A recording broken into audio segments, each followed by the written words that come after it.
ایک اور زید صاحب بیان سامنے آیا گرپتونت سنگھ پنو کا، جو کینیڈا کے اندر ہوتے ہیں، سکھ رہنما. انہوں نے آپ کو معلوم ہے کہ ان کی طرف سے دیا گیا پیغام جو ہے وہ سکھوں میں مقبولیت بڑی حاصل کرتا ہے، چاہے وہ کسانوں کی تحریک ہو، چاہے وہ سرکاری اداروں میں کام کرنے والے ہوں. انہوں نے کہا کہ اگر جنگ لڑتی ہے تو پاکستان کے خلاف سکھ نہیں لڑے گا. تو اس کا کیا نتیجہ دیکھتا ہے؟ دیکھیے، یہ اللہ تعالیٰ کی طرف سے ایک اسٹریٹجک اثاثہ اللہ تعالیٰ آپ کو دے رہا ہے. ایسا نہیں ہے کہ تمام سکھ پاکستان کے خلاف جنگ نہیں کریں گے. بہت بڑی تعداد انڈین آرمی میں سکھ یونٹس کی ہے، سکھ ریجیمنٹس کی ہے جو لڑیں گے. لیکن بہت بڑی تعداد میں سکھوں کی ایسی بھی ہے جو پاکستان کے حق میں پاکستان کے خلاف کبھی جنگ نہیں کریں گے، اور بلکہ پاکستان کے لیے جاسوسی کریں گے، پاکستان کے لیے اندر سیبوٹاج کریں گے، سبورژن کریں گے، نقصان پہنچائیں گے. ان کا تو قبلہ ہے نا سر. اور پچھلے دنوں آپ نے دیکھا کہ بھارتی فوج کے اندر بغاوت ہوئی اور سکھوں اور ہندوؤں کی آپس میں لڑائی بھی ہوئی، کئی سکھ افسر اور جوان مارے بھی گئے. یہ سب کچھ ہوگا بھارت کے اندر.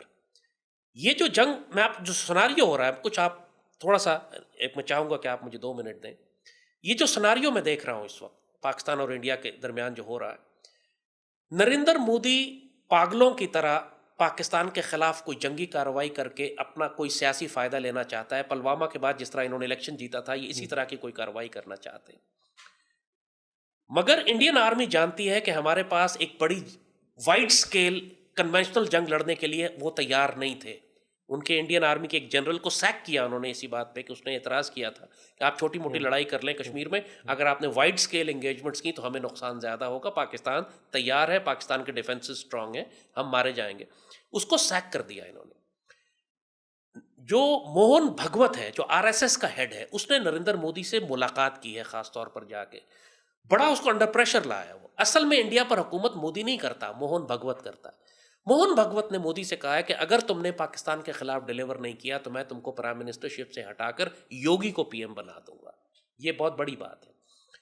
یوگی از دا نیکسٹ ان لائن. وہ بالکل پاگل یوگی آدتیہ، یوگی، وہ جو گنجا جو ہے، وہ جہاں پہ اورنج رنگ کے کپڑے پہنا رہتا ہے، وہ نیکسٹ ان لائن ہے پرائم منسٹر کے لیے. اس نے اپنی لابنگ کر لی ہے موہن بھگوت کے ساتھ. وہ زیادہ ہارش ہے. یہ جو بلڈوزر جسٹس شروع ہوا ہے پورے انڈیا میں، یوگی نے شروع کیا ہوا ہے. سب سے زیادہ یہ ایکچولی خون پینے والا ایک درندہ ہے جو مسلمانوں سے شدید نفرت کرتا ہے. وہ چیف منسٹر ہے، آلریڈی لگا ہوا ہے سارے. اس کو یہ پرائم منسٹر بنانا چاہتے ہیں مودی کی جگہ پر.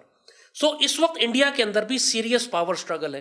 ابھی ہوگا یہ کہ یہ جنگ کریں گے ہمارے خلاف، اور انشاءاللہ ایز آئی سی اٹ اس میں ان کو بہت مار پڑے گی. ان میں ان کے کئی جہاز ابھی نندن ٹائپ بہت سارے ہمیں اور مل جائیں گے، ہم مار گرائیں گے. مودی ذلیل ہوگا. لیکن سر جنگ جو ہے اس کے وقت کا تو تعین نہیں کیا جا سکتا کہ کب مسلط ہو جائے. اگر جب یہ پوڈ کاسٹ جو ہے یہ آن ایئر ہو اس وقت تک صورتحال بن چکی ہو، تو اس وقت کی حفاظتی تدابیر کیا بتائیں گے یا قوم کو پیغام کیا دیں گے؟ دیکھیے، پوری پاکستانی قوم کو اس آزمائش میں سے اب گزرنا پڑے گا جرأت کردار کے ساتھ. آپ کو پاک فوج کے ساتھ کھڑے ہونا ہے. آپ کو ہر محاذ پر پاک فوج کی پشت محفوظ کرنی ہے. ہماری صفوں میں بہت زیادہ غداریاں ہیں، جہنم بھی ہیں، بی ایل اے کے دہشت گرد بھی ہیں. پاکستانی قوم کو بہت بڑی آزمائش سے گزرنا پڑے گا. آپ جو کر سکتے ہیں پاکستان کے لیے کریں. جیسے ہم کہتے ہیں کہ اگر آپ ریل چلاتے ہیں تو آپ ٹرینیں وقت پہ چلائیں. آپ کا کام اگر بجلی کا نظام ٹھیک رکھنا ہے تو آپ ہر صورت میں بجلی پہنچائیں. اگر آپ کا کام میڈیکل سپلائز اور ہاسپٹل اور ڈاکٹر ہیں تو اپنے آپ کو پریزنٹ کریں پاکستان آرمی کو ایمرجنسی سروسز کے لیے.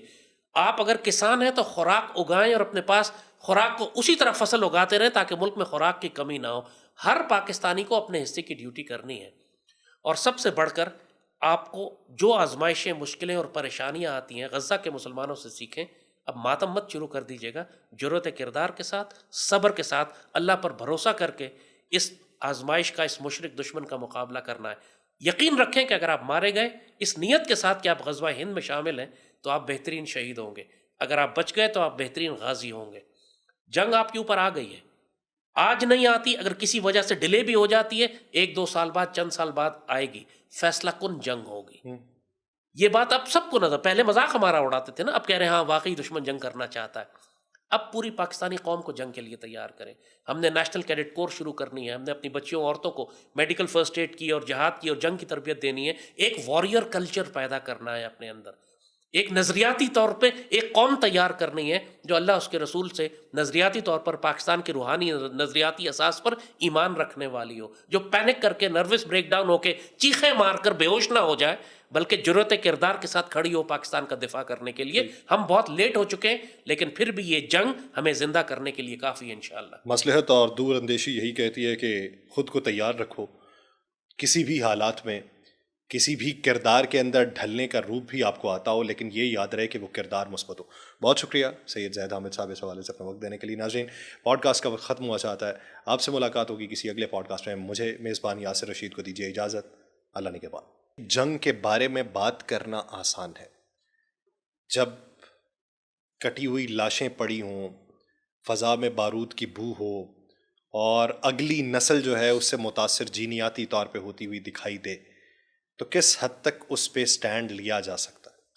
دیکھیے، یہ جنگ آپ شروع نہیں کر رہے ہیں نا، آپ پر مسلط کی جا رہی ہے، لہٰذا یہ جنگ کتنا عرصہ چلے گی، اس میں کتنی قربانیاں دینی پڑیں گی، دشمن اکھنڈ بھارت کے لیے کس حد تک جائے گا، یہ سارے فیصلے دشمن کے ہیں۔ آپ کا کام یہ ہے کہ جرأت کردار سے مزاحمت کریں اور پاکستان کے دفاع کے لیے جو قربانی آپ دے سکتے ہیں آپ کو دینی ہے، ورنہ آپ اپنی سرزمین سے بھی جائیں گے، اپنی عزت اور آبرو اور ایمان سے بھی جائیں گے۔ آپ سمجھتے ہیں کہ مسلمان جو ایک جسم کی مانند ہیں، ایک حصے میں تکلیف ہو تو پورے جسم کو تکلیف محسوس ہو، تو ہم نے وہ تکلیف محسوس کی؟ ہم نے فلسطین کے ساتھ خیانت کی، ہم نے فلسطین کے ساتھ غداری کی، 1.5 سال ہو گئے، ہم نے پاکستان کا صدقہ نہیں نکالا، ہمیں صدقہ نکالنا چاہیے تھا۔ فلسطین کے مسلمان چیخ چیخ کر پاکستان کو بلا رہے تھے، ہم چاہتے تو کروڑوں روپیہ روز بھجوا سکتے تھے ان کے لیے، ہم نے نہیں بھیجا، ہم نے ظلم کیا اپنی جانوں پہ۔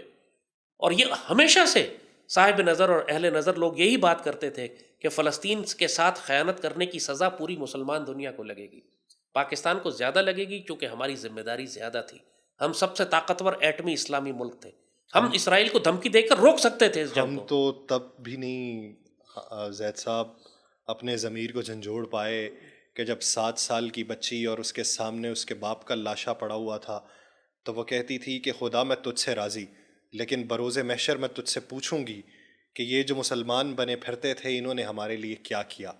تو اگر جھنجھوڑنا ہوتا تو وہی ایک جملہ کافی تھا۔